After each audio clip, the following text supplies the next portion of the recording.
Greetings from Region 10 Education Service Center. I'm Evan Heckman, and with me today is Dr. April Estrada. Think about the last time you found yourself in a situation that made you think, if I could only remember what they told me about. Today, we want to equip you with the information necessary to successfully navigate a student behavior situation.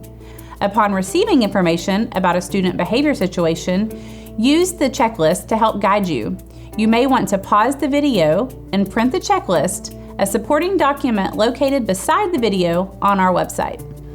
Before you have a face-to-face conversation with the student, before the student is sitting in your office with you, a good approach is to do the following. First, determine the student's eligibility or disability. Are they a special education student? If so, review the SPED folder and look for the following. Check the latest ARD minutes.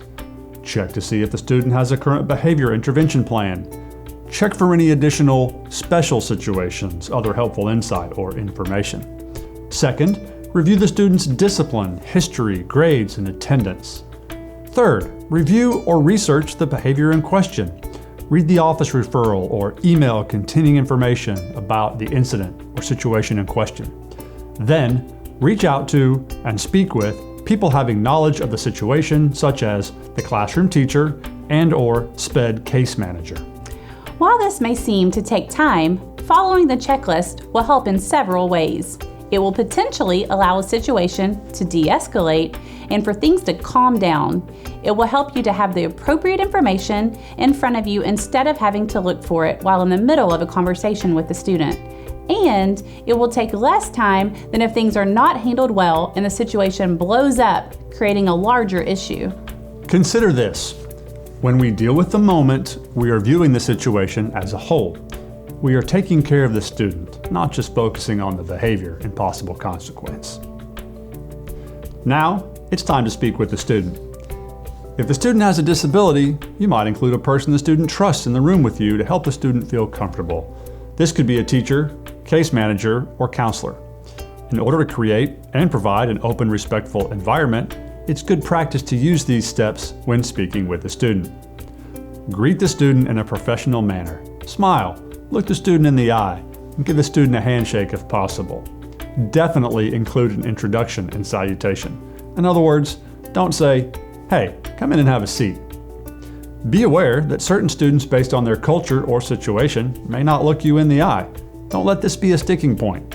Move forward and begin speaking with the student. Ask the student, "How is everything going today? Is there anything in particular you would like to talk about?"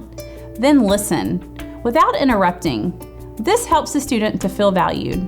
If the student does not share much information about the situation, you may prompt the student. Provide a brief explanation for why they've been invited to speak with you. Keep it general. This may have been covered when you invited the student to talk. If not, use this type of example. Say, "Mr. Thomas sent me an email and shared that your behavior in class was not what he expects from you." Then ask the student for their input and version of what you have already been told or learned. In asking a student to provide information, the best results are usually achieved when the tone is kept conversational. It is usually best to avoid asking questions that put the students on the defensive, such as, "Why did you?"